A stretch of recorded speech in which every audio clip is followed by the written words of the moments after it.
Hello everyone, welcome to Dronacharya IAS, and today we are going to discuss some very important The Hindu newspaper articles which will be helpful for both prelims and mains, right? तो आइए discussion शुरू करते हैं।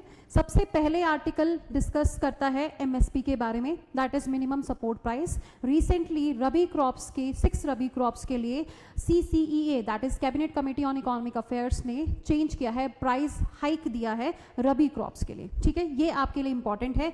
The cabinet committee on economic affairs on Wednesday increase the minimum support price for rabi crops marketing season of the 2025 to 2026। तो इससे हमें एक important बात पता चलती है कि जब भी किसी का MSP, किसी भी क्रॉप का MSP डिसाइड होता है तो वो उसके सोइंग सीजन से पहले होता है। उसकी जो क्रॉप्स हैं, क्रॉप जब हम उगाते हैं, जब हम उसको बोते हैं तो उससे पहले ही ये डिसाइड हो जाता है, आफ्टर नहीं होता। कि आपने अगर फसल लगा दी है, आपने फसल अगर हार्वेस्ट कर रहे हो और उस टाइम पे MSP आपको डिसाइड करके देंगे, नो, बिफोर हैंड ही ये डिसाइड करके दे दिया जाता है।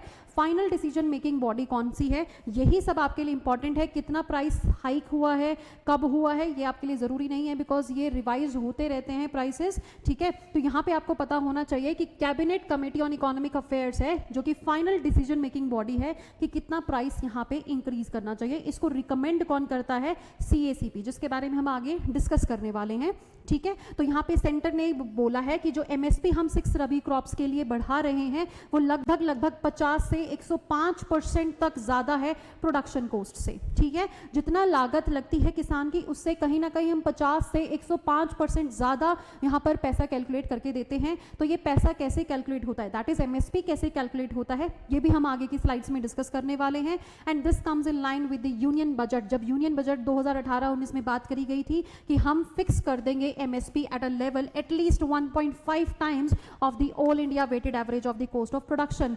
2018-19 में बात करी गई थी एंड 2024 में जाके ये लागू हुआ है कि 1.5 टाइम जितना कॉस्ट ऑफ प्रोडक्शन है उसका 1.5 टाइम हम करके देंगे MSP, ठीक है? तो यहाँ पर ये इंपॉर्टेंट था।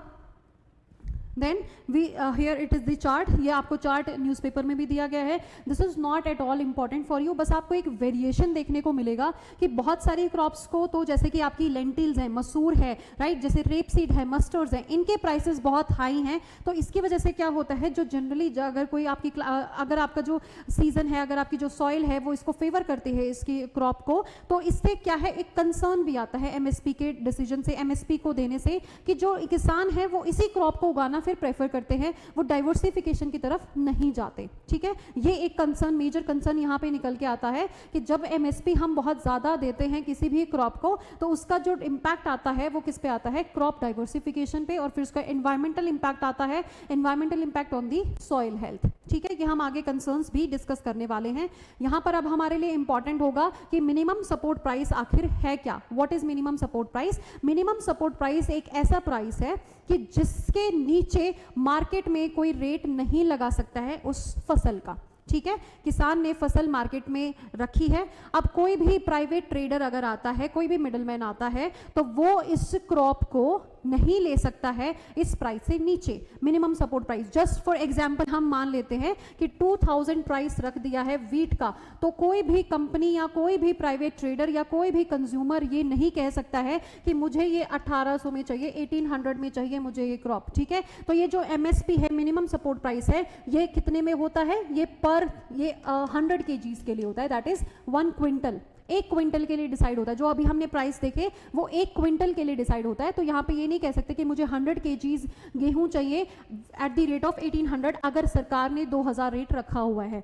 लेकिन अगर ये रेट नीचे जाता है, इससे मार्केट में नहीं है इतना रेट, मार्केट में खरीद ही नहीं रहे हैं, कोई भी रिसेशन आया हुआ है तो कोई भी प्राइवेट प्लेयर इतना ज़्यादा प्राइस देने के लिए रेडी नहीं है, तो सरकार का ये कहना है कि अगर इससे नीचे अगर आपको रेट मिल रहा है और अगर आपकी फसल नहीं बिक रही है, then the government will procure all the food, all the crop, ठीक है? तो यहाँ पे सरकार का रोल आएगा कि इन केस अगर आपकी फसल नहीं बिकती है इससे ज़्यादा, इससे कम रेट पे, इससे कम रेट पे बिक रही है, इससे ज़्यादा रेट पे नहीं बिक रही है, तो ये सरकार का दायित्व है, सरकार की रिस्पॉन्सिबिलिटी है कि वहाँ से सरकार उसको प्रोक्योर कर लेगी सारी फसल को, ठीक है। तो this is the MSP is a guaranteed payment made to farmers when the government procure their produce. ये आप जब भी गवर्नमेंट को लेना है तो इसी रेट पे वो प्रोक्योर कर लेगी। इससे ज़्यादा अगर आपका पैसे में अगर फसल जा रही है, you can sell it to anyone you like, लेकिन अगर इससे नीचे जा रही है तो आपको सरकार को बेच देनी है इसी प्राइस पे, जिसको हम क्या बोलते हैं, मिनिमम सपोर्ट प्राइस, कि इतना सपोर्ट सरकार जरूर देगी आपको, मिनिमम इतना सपोर्ट तो चाहिए। यहाँ पे एक आपको बात देखने को मिलेगी, दैट इज गारंटीड। यहाँ पे ये सिर्फ गारंटीड है, ये लीगली बाइंडिंग नहीं है, और इसीलिए फार्मर प्रोटेस्ट करते हैं कि वी वांट कि ये आपको लीगली बना के दें, ठीक है, या आपको एक लीगल राइट बना के दें MSP का। So it is determined based on the recommendation of CACP, जो हमने बात करी थी, commission for agriculture cost and prices. This is the commission, 1965 में ये बनाई गई थी कमीशन। इसकी वजह से क्या हुआ है, ये डिसाइड करके देती है, ये कैलकुलेट करती है, ठीक है, ये कमीशन कैलकुलेट करती है कि कितना पैसा, ये जो अभी प्राइस हाइक मिला है, तो ये रिकमेंड किसने किया है, CACP ने।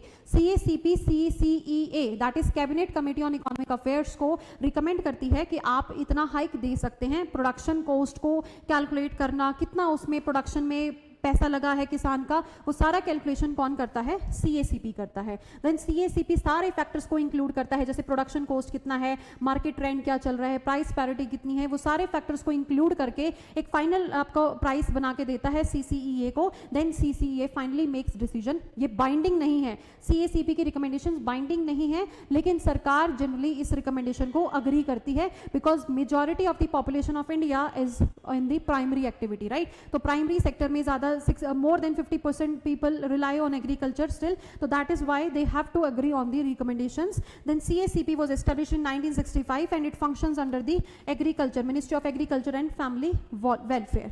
Then the final decision कौन लेता है, CCEA, that is Cabinet Committee on Economic Affairs. And MSP का aim क्या है, to ensure fair prices, कि भाई जितना आपकी लागत है उससे कहीं ना कहीं आपको ज्यादा मिले, fair price मिले, और encourage करते हैं crop diversification। एक्सक्यूज मी, ठीक है जी, हाँ जी।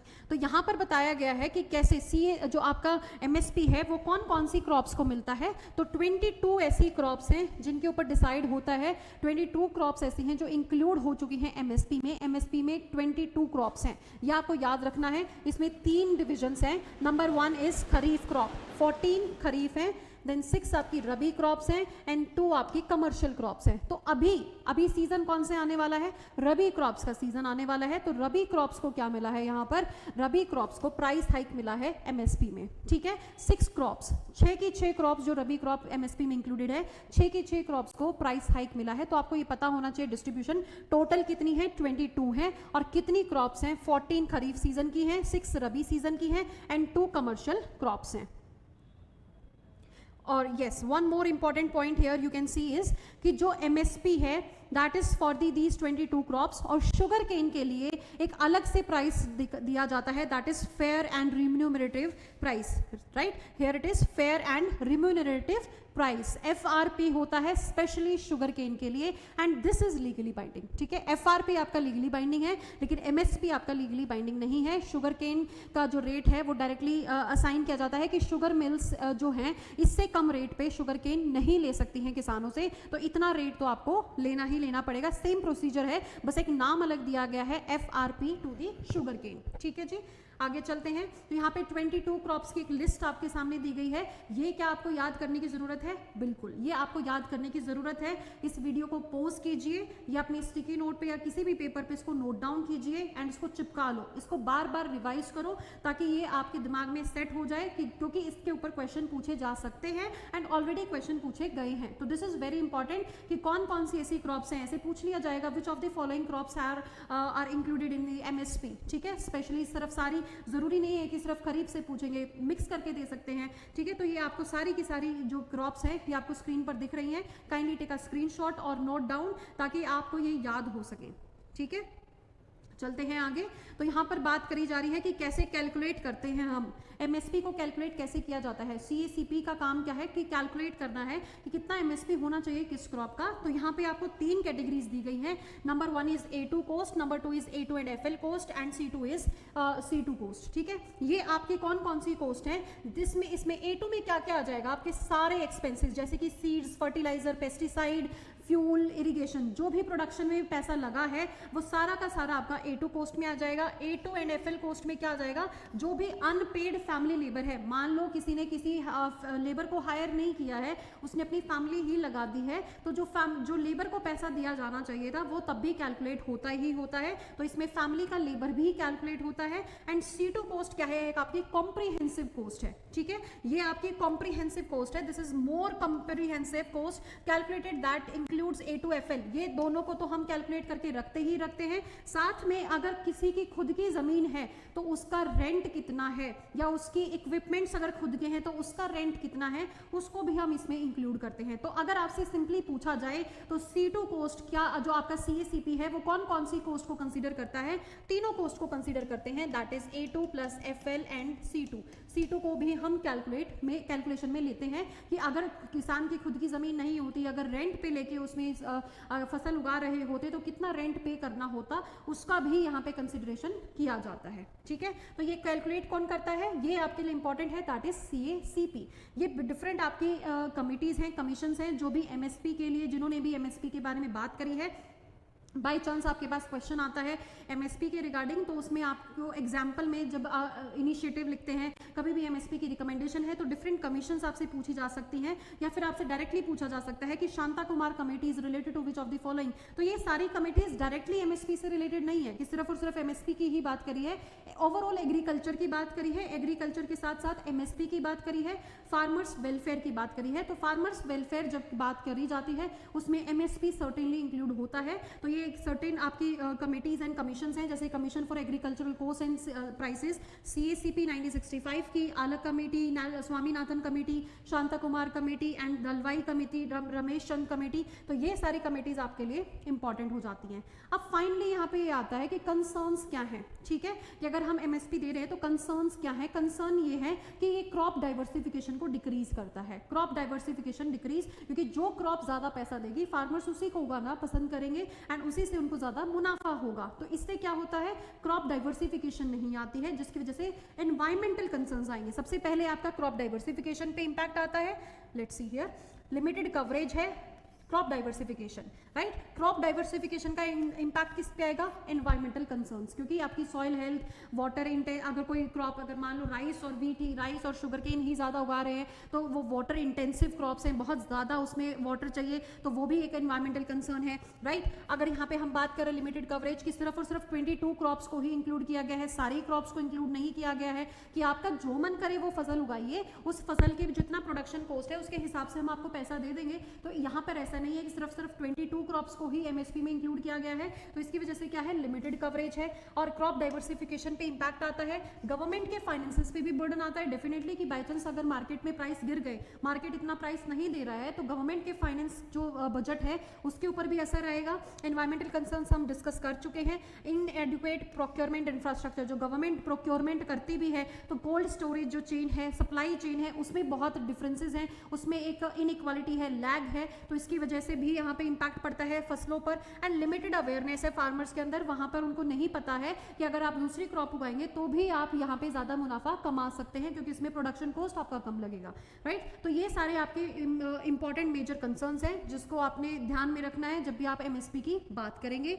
Next very important articles, that is global hunger index.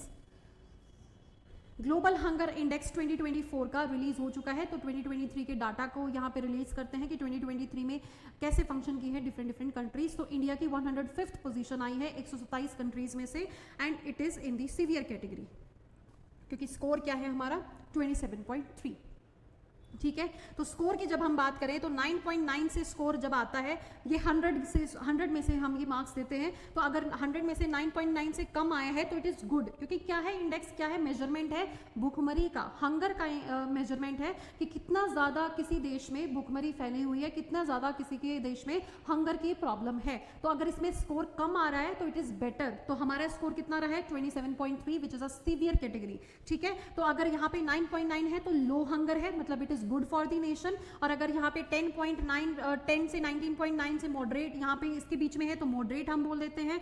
Then 35 से 49, मतलब 50 के अराउंड अलार्मिंग, एंड 50 से ऊपर एक्सट्रीमली अलार्मिंग। तो यहाँ पर अगर हम बात करें 20 से 35 के बीच का जो कैटेगरी है जिसमें हम फॉल करते हैं, it comes under the severe category. ठीक है, India is in the severe category. तो ये इंपॉर्टेंट है। यहाँ पर अब इस आर्टिकल में हमारे लिए क्या क्या इंपॉर्टेंट हो जाएगा, कौन इसको रिलीज कर रहा है, क्या इसमें मेजर कंसर्न्स आए, क्या इसके इंडिकेटर्स है, इंडिकेटर्स की वेटेज कैसे है, कैसे कैलकुलेट करते हैं, everything is important for us. Now let us start the discussion. सबसे पहले यहाँ पे यही बताया गया है कि ग्लोबल हंगर इंडेक्स को कौन रिलीज करता है, concern world wide and wealth life hunger, दो ऑर्गेनाइजेशन है जॉइंटली पब्लिश करती हैं, और सबसे पहले 2006 में रिलीज किया गया था। और यहाँ पर ये आपको जो सिवियरिटी स्केल है यहाँ पे दिया गया है, लो, मॉडरेट, सीरियस और severe, alarming and extremely alarming, ये कैटेगरीज हैं। यहाँ पर रखा जाता है डिफरेंट डिफरेंट कंट्रीज को। तो टॉप किया है बेलारूस ने, एंड लास्ट जो 127th कंट्री है दैट इज सोमालिया। ठीक है, इंडिया कौन सी कैटेगरी में आता है, yellow category, that is 20 to 35। ठीक है, इस कैटेगरी में हम आते हैं because India has scored 27.3 marks right out of 100 hunger में। तो this is important, this is alarming for us. बेशक हम अलार्मिंग कैटेगरी में नहीं आए हैं, लेकिन अलार्मिंग हमारे लिए होना चाहिए कि इतनी बड़ी इकोनॉमी अगर हम बनने जा रहे हैं, we are near 4 trillion economy, 3 trillion economy हम बन चुके हैं, 4 के नियर हम जाने वाले हैं, एंड स्टिल हम हंगर में 105th पोजीशन लेके आ रहे हैं। सो that is very bad for the countries image, that is very bad for the citizen itself. ठीक है, तो इसमें हम कैसे कैसे कैलकुलेट करते हैं आइए देखते हैं। यहाँ पर आपको 3 डायमेंशन देखने को मिलते हैं और 4 इंडिकेटर्स देखने को मिलते हैं। 4 इंडिकेटर्स कौन से हैं, नंबर 1 इज अंडर नरिशमेंट, सबसे पहला है अंडर नरिशमेंट, दूसरा है चाइल्ड स्टंटिंग, तीसरा है child wasting, and last is child mortality. तो 3 इंडिकेटर्स स्पेसिफिकली चाइल्ड को फोकस करते हैं। चाइल्ड की एज क्या होनी चाहिए, बिलो 5 ईयर्स, ये आपको ध्यान रखना है, ऐसे क्वेश्चन पूछे जाते हैं प्रीलिम्स में।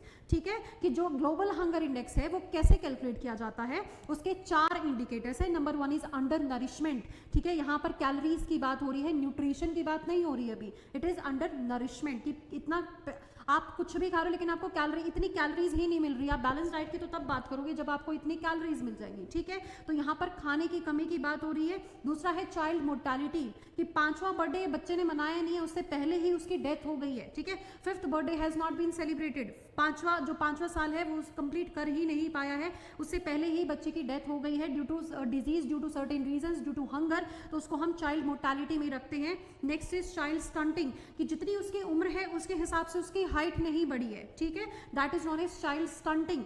एंड चाइल्ड वेस्टिंग इज कि जितनी उसकी एज है उसके हिसाब से उसका वेट नहीं बढ़ा है, बहुत ही ज्यादा कुपोषित कोई बच्चा है तो उसको हम किस कैटेगरी में डालते हैं, चाइल्ड वेस्टिंग में। तो हर एक डायमेंशन की 3 डायमेंशन है, that is इनएडिक्वेट food supply, child mortality and child under nutrition. ठीक है, तो इन कैटेगरीज में हम क्या डालते हैं, इक्वल डिस्ट्रीब्यूशन होता है, इक्वल वेटेज है, 1/3 1/3 1/3। अब चाइल्ड अंडर न्यूट्रिशन में आपके पास 2 कैटेगरीज हैं जिनको हम 1/6 में डिवाइड कर देते हैं। इनकी वेटेज, इनको कैलकुलेट करके फिर हम वेटेज देते हैं। उसके बाद एक फाइनल स्कोर कार्ड आपका बनता है कंट्री का। ठीक है, 4 इंडिकेटर्स, 3 डायमेंशन। 4 इंडिकेटर्स आपके लिए ज्यादा इंपॉर्टेंट है। Number 1 is under nourishment, number 2 is child mortality, and number 3 is child wasting, and number 4 is child stunting. ये आपके लिए इंपॉर्टेंट है। चाइल्ड की एज क्या है, बिलो 5 ईयर्स। जो आपका अंडर नरिशमेंट है that is not for only child, child भी इंक्लूडेड है, मैन, वीमेन, अडल्ट सब इंक्लूडेड है इसमें अंडर नरिशमेंट में। लेकिन यहाँ पर जो आपका चाइल्ड जहाँ पर लिखा है तो उसमें आपको एज ध्यान में रखनी है। ठीक है, देन इंडिया की परफॉर्मेंस कैसी रही है, इंडियाज परफॉर्मेंस कैसी रही है, 13.7% इंडिया की जो पॉपुलेशन है दैट इज अंडर नरिश्ड, 35.5% में चिल्ड्रन स्टंटेड हैं, 18.7% child are wasted, and 2.9% children die, that is child mortality. तो ये सारा हमारा क्राइटेरिया है। ऑब्वियसली जब भी आपने अटेम्प्ट देना है, जिस भी साल आप मेंस लिखेंगे उस साल ये आपका डाटा, या प्रीलिम्स लिखेंगे उस साल ये आपका डाटा अपडेटेड होना चाहिए। तो अगर आप 2025 में अटेम्प्ट कर रहे हैं, 2025 का अगर आपने एग्जाम देना है, तो this data is very important because ये 2025 तक यही चलता रहेगा। फिर देन नेक्स्ट ईयर लेट 2025 में ये डाटा दोबारा से रिलीज होगा, ठीक है, एनुअली रिलीज होता है ये डाटा, तो आपको ये सारे डाटा आपको पता होने चाहिए, राइट। तो सबसे ज़्यादा 18.7% की अगर हम बात करें चाइल्ड वेस्टिंग, ठीक है, चाइल्ड वेस्टिंग मतलब लो वेट टू दी एज, जितना एज है उतना वेट नहीं बढ़ा है, तो ये 18.7 है। ये पूरी दुनिया में सबसे ज़्यादा किसका है? इंडिया का है, ठीक है। तो इस बात पे अब गवर्नमेंट का क्या जवाब है ये भी हमें देखना पड़ेगा। इससे पहले हम देख लेते हैं कि जो रिपोर्ट है इसमें क्या बताया गया है। Just a second. हाँ जी, जो इंडिया है, इंडिया हालांकि रिपोर्ट कह रही है, जो इंडेक्स कह रहा है कि इंडिया ने जो ये आपका आर्टिकल है इट इज टॉकिंग अबाउट कि इंडिया में सिग्निफिकेंट पॉलिटिकल विल देखी गई है। सिग्निफिकेंट पॉलिटिकल विल मतलब जो आपकी गवर्नमेंट है वो उसमें एक इच्छा है, उसमें एक दृढ़ शक्ति है that it is working towards the under nourishment problem, है ना। ये एक इशू है जो अंडर नरिशमेंट है, अंडर न्यूट्रिशन है, चाइल्ड वेस्टिंग, चाइल्ड मोर्टेलिटी, इस पे सरकार बहुत ज़्यादा सोशल सिक्योरिटी स्कीम्स लॉन्च कर चुकी है। बहुत सारे स्कीम्स चल रहे हैं, मिशंस चल रहे हैं। For example national food security act है, पोषण अभियान है, गरीब कल्याण योजना है एंड आपका national mission for natural farming, ये सारे इस प्रकार के, सिर्फ ये नहीं है, बहुत सारे और भी आपके, जैसे आप मिड डे मील स्कीम लगा लो, आप उसमें इंटीग्रेटेड चाइल्ड डेवलपमेंट स्कीम लगा लो, बहुत सारी ऐसी स्कीम्स हैं, आंगनवाड़ी स्कीम्स हैं, आंगनवाड़ी सेंटर्स हैं, बहुत सारे मिशन, बहुत सारे स्कीम्स ऐसी हैं जो इसमें towards the betterment of the nutrition nourishment हम काम कर रहे हैं। बट स्टिल उसमें बहुत ही ज़्यादा इंप्रूवमेंट का स्कोप है। और एक बहुत ही बढ़िया तरीके से इसमें एक बात करी गई है कि जो मदर की हेल्थ है उससे हमें बच्ची की हेल्थ को कोरिलेट करना पड़ेगा कि अगर प्रेगनेंसी के ड्यूरिंग मदर का न्यूट्रिशन अच्छा नहीं है, अगर प्रेगनेंसी के ड्यूरिंग मदर का वेट नहीं बढ़ा है, then how can you expect कि जो आगे आने वाली जनरेशन है, जो आगे आने वाला बेबी है, उसका नरिशमेंट, उसका न्यूट्रिशन बहुत हाई रहेगा। तो इट इज़ इंपॉर्टेंट कि प्रेग्नेंट विमेन का जो न्यूट्रिशन है उस पर ज़्यादा ध्यान दिया जाना चाहिए ताकि जो नेक्स्ट जनरेशन आने वाली है उसके ऊपर बढ़िया से उसका जो नरिशमेंट है बढ़िया तरीके से हो सके। Inter generational pattern of under nutrition को देखने की ज़रूरत है, इस पे काम करने की ज़रूरत है इंडिया को, ठीक है जी। देन यहाँ पर बात करी गई है वही जो हमने शुरुआत में बात करी थी कि हम इकोनॉमी वाइज तो बहुत ज़्यादा बढ़ रहे हैं, तो इसका मतलब ये नहीं है कि जीडीपी अगर आपका बहुत हाई है, इसका मतलब ये नहीं है कि आपकी कंट्री बहुत ही ज़्यादा अच्छे से आपकी जो सोशल सिक्योरिटी स्कीम, जो सोशल सिक्योरिटी है, सोशल सेफ्टी है, वो बहुत अच्छे तरीके से निभा रही है। जो आपका फूड एंड न्यूट्रिशनल सिक्योरिटी है that need not be sufficient कि अगर आपका सिर्फ जीडीपी ग्रोथ बहुत अच्छा है तो आपकी ये सिक्योरिटी भी अच्छी रहेगी। इसमें आपको क्या करना चाहिए, प्रो पुअर डेवलपमेंट पॉलिसीज, जो पुअर हैं, जो गरीब हाउस होल्ड्स हैं, क्योंकि जब गरीब होंगे तभी तो पैसा खर्च नहीं कर पाएंगे, तभी तो अफोर्ड नहीं कर पाएंगे, एक्सेस नहीं है नरिशमेंट का, तभी तो उनकी जो नरिशमेंट है दैट इज वेरी लो। तो इसीलिए यहाँ पे बोल रहे हैं प्रो पुअर डेवलपमेंट पॉलिसीज की, पुअर को ध्यान में रख के आपको पॉलिसीज बनानी चाहिए और जो already existing social and economic inequalities हैं उनका ध्यान देना चाहिए। एंड जो ग्रोथ है दैट मस्ट बी इंक्लूसिव। तो इंक्लूसिव ग्रोथ का कभी भी क्वेश्चन आए तो उसमें आप ये वाला पार्ट भी डाल सकते हो, ग्लोबल हंगर इंडेक्स को भी आप इसमें मेंशन कर सकते हो, ठीक है जी। तो यहां पर अब ये मल्टी फेसेटेड स्ट्रैटेजीज की बात करी जा रही है। इसमें ये दूसरा आर्टिकल है जिसको हमने इसमें क्लब कर दिया। तो बहुत सारी मल्टी फेसेटेड स्ट्रैटेजीज हैं global to combat hunger and malnutrition, क्या क्या किया जा सकता है, राइट। ये हम इसको डिटेल में डिस्कस करेंगे नेक्स्ट स्लाइड्स में। सबसे पहले आता है आपका improving access to social safety nets. जो सोशल सेफ्टी नेट्स क्या होते हैं, सोशल सिक्योरिटी, हमारा सोशल सेफ्टी नेट क्या है, सरकार है, ठीक है, गवर्नमेंट है कि हमसे कुछ नहीं हुआ तो सरकार करेगी, ठीक है। अगर ड्रॉट आ गया तो सरकार देखेगी, फ्लड आ गया तो सरकार को काम करना पड़ेगा, अगर कोई भी डिजास्टर है, कोई भी परेशानी है, दिक्कत परेशानी, सरकार को उसमें स्टेप लेना चाहिए because we are the tax payer, तो सरकार को उसमें हेल्प करना ही करना पड़ेगा, ठीक है। तो यहाँ पे क्या कह रहे हैं कि जो access to social safety nets है, जो आपने स्कीम्स चलाई हुई हैं, उनका जो एक्सेस है वो इंक्रीज होना चाहिए। गैदरिंग जो स्ट्रेंथनिंग है प्रोग्राम्स लाइक पीडीएस स्कीम है, गरीब कल्याण योजना है, इंटीग्रेटेड चाइल्ड डेवलपमेंट स्कीम है, तो इनका बेटर कवरेज होना चाहिए। ऑलरेडी आपने चला दी है लेकिन इनकी कवरेज अच्छी होनी चाहिए। एंड कैश ट्रांसफर होना चाहिए डायरेक्टली टू वल्नरेबल पॉपुलेशन। जो अंडर नरिशमेंट में जो आपके पास डाटा है उसमें डायरेक्ट कैश ट्रांसफर करना चाहिए, राइट। तो यहाँ पर हम इसको ये भी बोल सकते हैं कि एक काइंड ऑफ बेसिक इनकम की डिमांड करी जा रही है कि जो बीपीएल कैटेगरी है उनको एक certain kind of basic income आपको देनी चाहिए। Then here it is investing in agriculture. तो एग्रीकल्चर में ऐसे क्रॉप्स को उगाइए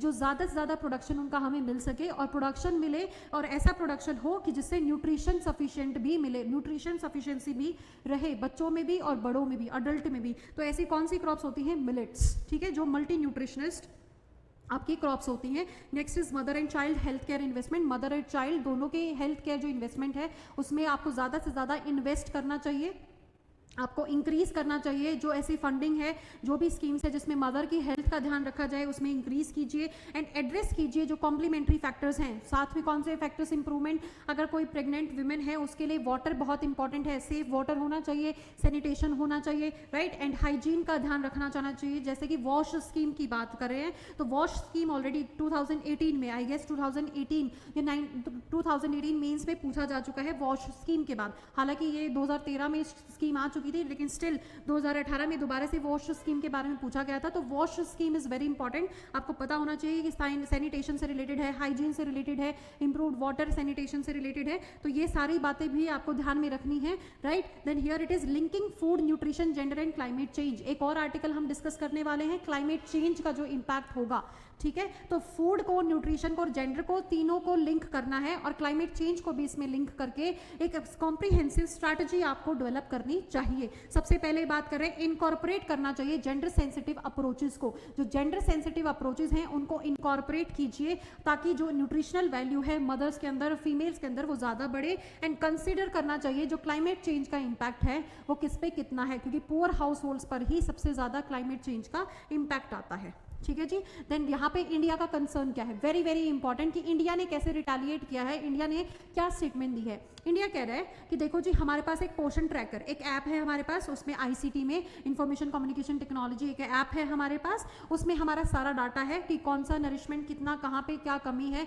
कितनी हंगर है। तो उस डाटा के अनुसार जो हमारी स्टंटिंग, जो आपने बात करी है वेस्टिंग की, उसमें क्या है 7.2% ही है, ठीक है। चाइल्ड वेस्टिंग हमारे अकॉर्डिंग 7.2% है, जहाँ की आप कह रहे हो कि 18.7% है, ठीक है। तो अब हमारा डाटा गलत है या आपका डाटा गलत है, ये आप देख लीजिए। तो यहाँ पे इन ऑर्गेनाइजेशंस को बोला जा रहा है इंडिया की तरफ से कि जो हमारा डाटा है, हमारा पोषण ट्रैकर ऐप है, उसमें बहुत बढ़िया तरीके से हमने डाटा कोलैबोरेट करके रखा हुआ है, आप उसको रेफर करके फिर हमारा इंडेक्स बताइए, फिर हमारी रैंकिंग बताइए, ठीक है। तो ये एक आपका इंडिया का कंसर्न है यहाँ पे। लेकिन जो रिसर्चर्स हैं, जो इस टीम के, जो जिसने ये आपकी इसकी ग्लोबल हंगर इंडेक्स निकाला है, जो पब्लिश करते हैं, उसके रिसर्चर की टीम कहते हैं कि ये डाटा सिर्फ आपके पास है, ये एक जो आपका ये मापदंड है, ठीक है, जो इसकी वजह से आप ये कैलकुलेट कर पा रहे हो, ये सिर्फ आपके पास है, ये सिर्फ आपकी कंट्री के लिए ही स्पेसिफिकली लोकेटेड है, ये कोई आपका इंटरनेशनली एक्नॉलेज नहीं है। ऑल्दो एक्नॉलेज किया हुआ है इंटरनेशनल ऑर्गेनाइजेशन ने, जस्ट लाइक WHO ने, यूनिसेफ ने, सबने माना हुआ है कि ये बहुत अच्छी तरीके की ऐप है, बहुत अच्छा डाटा इसमें कैलकुलेट होता है, it is very important for the checking of the nourishment in the Indian population. तो यहाँ पे लेकिन कह रहे हैं कि वो सिर्फ आपके कंट्री के पास है, बाकी कंट्रीज के पास नहीं है। तो इससे क्या होगा, कॉम्प्रोमाइज हो जाएगी कंपैरिजन जब हम करते हैं डिफरेंट कंट्रीज का कंपैरिजन करेंगे तभी तो रैंकिंग देंगे। तो जो कंपैरिजन है वो हम सिर्फ आपका अलग से डाटा नहीं उठा सकते, अदरवाइज कॉम्प्रोमाइज हो जाएगा। वो कहेंगे फिर आप भी हमारे ऊपर भी यही डाटा लगा के देखो, ठीक है। तो यहाँ पे कह रहे हैं कि जो ओवरऑल वर्ल्ड वाइड जो हम लगा के रखते हैं, जो मापदंड हम लगाते हैं, उसी के बेस पे हमने कैलकुलेट किया है एंड उस बेस पे आपका ये डाटा आया है कि इतनी स्टंटिंग है, इतनी वेस्टिंग है, इतना अंडर नरिशमेंट है और इतनी चाइल्ड मोर्टेलिटी है। तो इंडिया कह रहा है कि हमारा जो डाटा है उससे आपका डाटा मैच नहीं हो रहा है डाटा, ठीक है। फिर यहाँ पे पोषण ट्रैकर की जो बात कर रही है सरकार, कह रही है कि हमारे पोषण ट्रैकर की ऐप से मदद ले लो। तो ये क्या है, एक एप्लीकेशन है जिसमें बस ये देखा जाता है कि जो भी एक्टिविटीज़ आंगनवाड़ी सेंटर्स हैं या फिर और भी कहीं पे आपको इंटीग्रेटेड जो चाइल्ड डेवलपमेंट है उसमें जो भी आपको हेल्प लेनी है, जो भी उसमें आपको एक्टिविटीज़ दी गई हैं नरिशमेंट को बढ़ाने के लिए, वो सारा डाटा, सारा जो 360 डिग्री एक व्यू है वो ये आपको ऐप बना के देती है। साथ में जो आंगनवाड़ी वर्कर्स हैं उनको सेलफोन्स दिए गए हैं, मोबाइल फ़ोन्स दिए गए हैं और उनका रिचार्ज के लिए अलग से पैसा दिया जाता है ताकि जो भी आपका सिंक्रोनाइजेशन हो सके, जो भी डाटा कलेक्शन का है और जो भी एक्टिविटीज़ हैं उनके प्रॉपर तरीके से इम्प्लीमेंटेशन हो सके, उनका अलाइनमेंट हो सके, जो हमारा ऑब्जेक्टिव है। और इवन माइग्रेंट वर्कर्स भी इस पोर्टल की हेल्प से कहीं भी एक्सेस कर सकते हैं किसी भी आंगनवाड़ी सेंटर को, राइट, और किसी भी लोकेशन पे, डजेंट मैटर कि वो कहाँ से आते हैं, किसी स्टेट से आते हैं, वो यहाँ पे इसको मैनेज कर सकते हैं, ठीक है जी। This was all about this index, global hunger index. अब हम नेक्स्ट टॉपिक की तरफ चल रहे हैं, that is national pharmaceutical pricing authority, that is NPPA। National pharmaceutical pricing authority ने क्या किया है, आपके जो शेड्यूल्ड ड्रग्स हैं, शेड्यूल्ड ड्रग्स में जो शेड्यूल्ड फॉर्मुलेशंस हैं उसमें 8 ड्रग्स के प्राइसेस को 50% बढ़ा दिया है। शेड्यूल्ड ड्रग्स या शेड्यूल्ड जो आपके फार्मास्यूटिकल जो आपके फॉर्मुलेशंस हैं, ठीक है, जो आपके फॉर्मुलेशंस हैं उनका प्राइस इंक्रीज कर दिया है। ठीक है, ये कौन से ऐसे ड्रग्स हैं? ये वो ड्रग्स हैं जो ओवर द काउंटर ऐसे मिल जाते हैं जिनके लिए स्पेसिफिक प्रिस्क्रिप्शन की ज़रूरत नहीं है। फर्स्ट लाइन ऑफ ड्रग्स, कोई भी बीमारी हो उसमें सबसे पहले कौन सी दवाई देनी चाहिए, ऐसे जो दवाइयाँ होती हैं उनका प्राइस रेगुलेट किया जाता है सरकार की तरफ से। ठीक है, ये दवाइयाँ सस्ती मिलती हैं, इनको हम जनरली जेनरिक दवाइयाँ भी बोल देते हैं। ठीक है, तो ये जेनरिक दवाइयों का जो प्रोडक्शन है इसमें अब प्राइस इंक्रीज किया है। किया क्या जाना चाहिए था? डिक्रीज करना चाहिए, राइट? इन्फ्लेशन बढ़ रही है तो डिक्रीज करना चाहिए, लेकिन सरकार ने इनका पैसा बढ़ाने की सोच ली, इनका प्राइस बढ़ाने की सोच ली है। अब क्या रीज़न है क्यों बढ़ाया है? जो मैन्युफैक्चरर्स हैं, ये फार्मास्यूटिकल मैन्युफैक्चरर्स हैं, इनका कहना है कि जी हमारे लिए जो रॉ मटेरियल कॉस्ट है वो बढ़ गया है, जो एक्सचेंज रेट है, मार्केट एक्सचेंज रेट वो बढ़ गया है, जो अवेलेबिलिटी है रॉ मटेरियल की वो बढ़ गई है, प्रोडक्शन कॉस्ट में ज़्यादा पैसा जा रहा है, लेकिन जब हम इनको इस प्राइस पे रेगुलेट करके बेचेंगे तो हमें मुनाफा नहीं हो रहा है, we are not getting any benefit from this production, so that is why let us just close down this production process. तो अब सरकार को ये है कि प्राइवेट प्लेयर्स अगर इसको प्रोडक्शन को बंद कर देंगे तो कमी आ जाएगी जेनरिक दवाइयों की। तो सरकार ने ये फैसला इस वजह से ही उठाया बिकॉज उन्होंने एक प्ले डाली थी सरकार की तरफ कि हमें कोई फायदा इससे हो नहीं रहा है, या तो आप इसके प्राइसेस बढ़ा दीजिए वरना हम अपना प्रोडक्शन बंद कर रहे हैं, हम कोई दूसरी दवाइयाँ बनाना शुरू कर देंगे, ये दवाइयाँ हम नहीं बनाएंगे। तो फिर सरकार ने बोला है कि ठीक है, it's okay, we will be increasing this price rate by the 50%, 50% से ये रेट आपको बढ़ा के अब मिलेगा because national pharmaceutical pricing authority ने ये डिसाइड किया है। फाइनल डिसीजन यहीं से होता है, नेशनल फार्मास्यूटिकल प्राइसिंग अथॉरिटी ही प्राइसेस को डिसाइड करती है।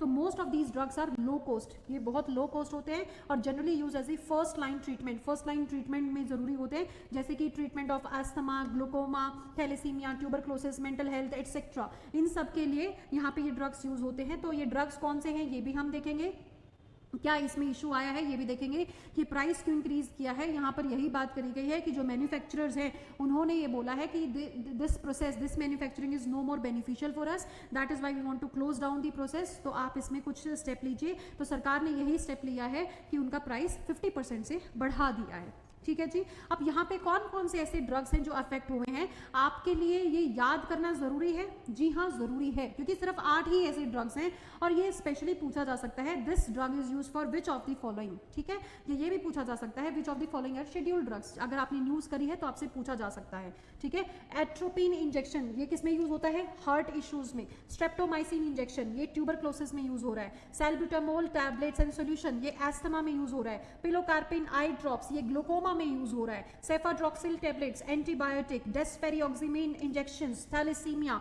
And lithium tablets use for mental health. और लिथियम टैबलेट्स जो है, लिथियम जैसे जब आप मेटल डेफिशिएंसी पढ़ते हैं बॉडी में कौन सा डेफिशिएंसी है, तो जब लिथियम की डेफिशिएंसी जैसे आयोडीन की डेफिशिएंसी होती है तो गोइटर हो जाता है, राइट? तो जैसे ही यहाँ पर अगर लिथियम डेफिशिएंसी है तो मेंटल हेल्थ कंडीशंस डेवलप हो जाती हैं। ठीक है, तो मेंटल हेल्थ कंडीशंस के लिए लिथियम टैबलेट्स ली जाती हैं। तो ये आपके ड्रग्स हैं जो अफेक्ट हुए हैं इस प्राइसिंग की वजह से। 8 ड्रग्स का यहाँ पे डिसाइड किया गया है कि इनका प्राइस बढ़ाने की जरूरत है। तो अब हम जान लेते हैं NPPA के बारे में, that is national pharmaceutical pricing authority. वो कौन सी मिनिस्ट्री के अंदर आती है? It comes under the ministry of chemical and fertilisers. ठीक है, ये बनाया कब गया था ये डिपार्टमेंट? ये आपकी जो अथॉरिटी है बनाई कब गई थी? 1997 में बनाई गई थी। और इसके काम क्या है? वही सारे काम है कि जो ड्रग प्राइस कंट्रोल DPCO जो आपके ऑर्डर है उसको इन्फोर्स करना, स्टडीज करना ड्रग्स की प्राइसिंग पे, ड्रग की अवेलेबिलिटी है, शॉर्टेज है, क्या है उसको चेक करना, डाटा गैदर करना, एक्सपोर्ट्स पे, इंपोर्ट्स पे, लीगल इश्यूज को हैंडल करना, गवर्नमेंट को एडवाइस करना, और जो गवर्नमेंटल मैटर्स है, फार्मास्यूटिकल मैटर्स हैं उसमें हेल्प करना सरकार को, प्राइसिंग के पर्पज में सरकार को हेल्प करना। ठीक है जी। देन यहाँ पे हेल्थ मिनिस्ट्री, अब ये प्रोसेस कैसे होता है?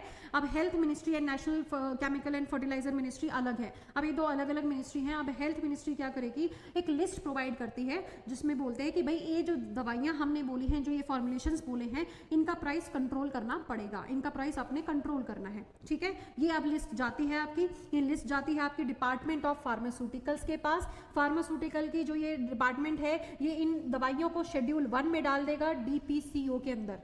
ठीक है। एंड ये आपका जो डिपार्टमेंट है, अभी हेल्थ से डिपार्टमेंट में आए, डिपार्टमेंट का क्या काम है, सबसे पहला कि उनको शेड्यूल 1 में डाल देगा, मतलब क्या है, इनका प्राइस रेगुलेट होगा। तो शेड्यूल 1 जो डीपीसीओ ऑर्डर है, इसमें क्या है, आपका शेड्यूल 1 में डाल देंगे। फिर एक स्टैंडिंग कमेटी बनाई जाती है जो जिनको अफोर्डेबल मेडिसिन और आपके हेल्थ प्रोडक्ट्स को अफोर्डेबल बनाने की करती है। तो ये एडवाइस करेगी एनपीपीए की कि आप इस लिस्ट को रिव्यू कीजिए, एंड फाइनली देन एनपीपीए इनके ऊपर, इन शेड्यूल्ड ड्रग्स के ऊपर क्या करती है, प्राइसिंग को सेट करती है। ये आपका प्रोसेस है, not very important but just for a simple understanding आपको पता होना चाहिए क्या क्या प्रोसेस इसमें फॉलो होता है। तो यहाँ पर बोला जा रहा है कि जो ये शेड्यूल ड्रग्स हैं, अगर मान लो कोई 100 दवाइयाँ हैं तो 100 दवाइयों में से 15 ऐसी दवाइयाँ होती हैं जो आपकी शेड्यूल है, जिनका प्राइस रेगुलेटेड रहता है। तो उनको WPI that is wholesale price index के बेस पे उनका प्राइस कैलकुलेट किया जाता है। बाकी जो बची हुई 85% जो दवाइयाँ हैं वो ईयरली हो सकता है 10% तक बढ़ जाए, ठीक है, ईयरली उनका प्राइस इंक्रीज होता रहता है। जो आपकी ये शेड्यूल ड्रग्स है, इनका जनरली 5% भी प्राइस नहीं बढ़ता है, 5% से कम ही रहता है। लेकिन अब जो है वो डिसीजन लिया गया है 8 दवाइयों के ऊपर कि भाई इनका प्राइस 50% से इंक्रीज किया जाना चाहिए, अदरवाइज इनका प्रोडक्शन प्राइवेट प्लेयर्स बंद कर देंगे और उसकी वजह से इनकी शॉर्टेज आ जाएगी। इसकी वजह से इनका लिमिट, जो आपने देखा कि एनपीपीए का फंक्शन क्या है, उसमें उनकी ड्रग्स की अवेलेबिलिटी एंड शॉर्टेज को भी इंश्योर करना है, सॉरी अवेलेबिलिटी को इंश्योर करना है, शॉर्टेज को ठीक करना है। तो यहाँ पर इसी वजह से यहाँ पर बोला गया है कि इनकी प्राइसिंग को दोबारा से चेंज किया जाना चाहिए। And next important article is very important article, that is FAO, food and agriculture organisation ने एक रिपोर्ट निकाली है, द अनजस्ट क्लाइमेट। ये क्या करेगा, ये मेजर करेगा impact of climate change on the poor, women and youth. Rural poor पे इम्पैक्ट क्या पड़ता है, विमेन पे क्या इम्पैक्ट पड़ता है और यूथ पे क्या इम्पैक्ट पड़ता है। ये 3 अलग अलग क्वेश्चन आपके लिए बन सकते हैं। तो यहाँ पर बात स्पेशली इस आर्टिकल में पुअर के ऊपर करी गई है कि जो पुअर हाउस होल्ड्स हैं उनके ऊपर इम्पैक्ट क्लाइमेट चेंज का ज्यादा पड़ता है in comparison to the better off livelihood. जिनके लाइफ स्टाइल, जिनका इनकम सोर्स ज्यादा है, जिनका बेटर फैमिली है, बेटर फैमिली बैकग्राउंड है, उनके ऊपर असर कम पड़ता है। लेकिन जो पुअर हाउस होल्ड्स हैं उनके ऊपर क्लाइमेट चेंज का असर ज्यादा पड़ता है। डाटा भी दिया गया है कि poor households globally lose 5% of their total income. 5% income तो क्लाइमेट चेंज में ही चली जाती है। जस्ट लाइक आपका हीट स्ट्रेस आ गया तो 5% इनकम चली गई, एंड 4.4% फ्रॉम द फ्लड्स, जैसे फ्लड्स आ गई तो 4.54% चली जाती हैं।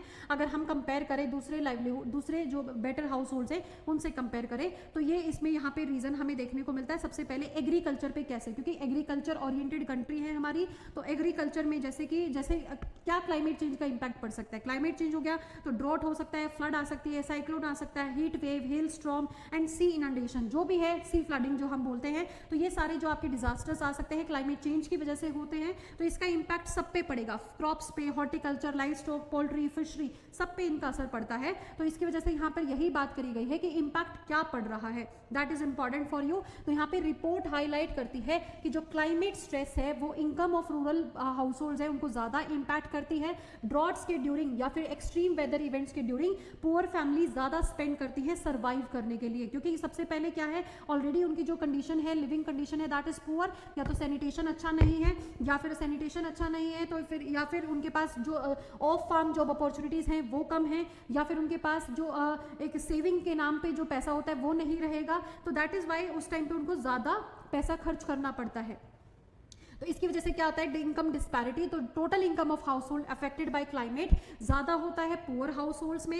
एंड पॉलिसी रिकमेंडेशन करी है इस रिपोर्ट में, पॉलिसी रिपोर्ट सजेस्ट करती है कि जो इंडिया है उसको अपना सोशल सिक्योरिटी स्कीम को एक्सपेंड करने की जरूरत है, राइट। आपको एंटीसिपेटरी जो सोशल प्रोटेक्शन है वो मेजर्स लाने की जरूरत है, ताकि जो आपके एक्सट्रीम वेदर इवेंट्स हैं उसमें पुअर हाउस होल्ड्स का सपोर्ट हो सके। एंड इनहेंसिंग लाइवलीहुड्स, जो लाइवलीहुड्स हैं जैसे कि ऑफ फार्म एक्टिविटीज करवाइए, इनकम डाइवर्सिफिकेशन की जरूरत है, ताकि जब भी अगर कोई इंपैक्ट आए एग्रीकल्चर पे तो जो पुअर हाउस होल्ड्स हैं उनके ऊपर ज्यादा डायरेक्ट असर ना आए, उनके पास दूसरा डाइवर्सिफाइड इनकम सोर्स भी प्रेजेंट रहे। ठीक है, तो इसमें सरकार की क्या जवाब आया है सरकार की तरफ से कि भैया हम पहले से ही बहुत ज़्यादा कर रहे हैं, हमारे पास ऑलरेडी ऐसे मैकेनिज्म है। आप यहाँ पे देखिए, सबसे पहले है NICRA, that is national innovation on climate resilience. NICRA that is 2011 में इसको हमने स्टार्ट किया था। ये इनिशिएटिव है। इनिशिएटिव किस लिए है, ये हम सबसे पहली ऐसी कंट्री हैं जिन्होंने ये किया है। सबसे पहला है आइडेंटिफाइंग मोस्ट वल्नरेबल डिस्ट्रिक्ट, जो सबसे ज़्यादा जिसमें पुअर हैं, पुअर हाउस होल्ड है जिनके ऊपर क्लाइमेट का असर आएगा, वो पहले आइडेंटिफाई करने हैं, देन वहाँ पे क्रॉप वेराइटीज़ को लाना है, मैनेजमेंट प्रैक्टिसेस लानी है ताकि अडेप्टेशन और मिटिगेशन हो सके, क्लाइमेट चेंज का इम्पैक्ट लाइफ स्टॉक, फिशरी और पोल्ट्री इन पे कैसे आएगा और कैसे अडाप्ट करना है, ये सारा इनिशिएटिव किसके अंदर आता है, नीकरा के अंडर आता है। तो जब भी अगर आपका क्लाइमेट चेंज एग्रीकल्चर पे बात आए तो आपने ये एग्जाम्पल जरूर देना है गवर्नमेंट इनिशिएटिव्स में। सबसे पहला पॉइंट है NICRA, that is national innovation on climate resilience agriculture. Climate resilient agriculture हमने बनाना है, ऐसी क्रॉप्स बनानी है जो क्लाइमेट चेंज से इंपैक्ट ना हो और ऐसे हाउस होल्ड्स जो आपके क्लाइमेट चेंज से इंपैक्ट ना हो। हम ऑलरेडी ये कर चुके हैं। Contingency plan for agriculture districts, तो ये एक सर्टेन काइंड ऑफ कंटिजेंसी, जैसे आप पॉलिटी में कंटिजेंसी फंड पढ़ते हो, कंसोलिडेटेड फंड पढ़ते हो, कंटिजेंसी फंड पढ़ते हो, दैट इज इमरजेंसी। तो इमरजेंसी प्लान हमारा ऑलरेडी एग्रीकल्चर डिस्ट्रिक्ट्स के लिए लगाया गया है। एंड हमारी पहली एक ऐसी कंट्री है जिसमें एम्प्लॉयमेंट गारंटी स्कीम भी चल रही है। कौन सी स्कीम है ये? मनरेगा की बात करें कि पूरी दुनिया में सबसे पहले एक हमारी ऐसी कंट्री थी जिन्होंने एक एम्प्लॉयमेंट गारंटी स्कीम भी चला रखी है। तो already we are taking many initiative. Yes, there is a lot of improvement scope in this sector, but हम ऑलरेडी इसमें कर रहे हैं। जो भी आप सजेशंस दे रहे हैं हम उसमें कर रहे हैं, बस उसकी इंप्लीमेंटेशन में हमें और ज़्यादा चेक एंड इंप्लीमेंटेशन में और ज़्यादा इंप्रूवमेंट करने की ज़रूरत है। So that's all for today's discussion and thank you and have a nice day. Keep reading the newspapers and keep posting it. ठीक है? Thank you and have a nice day.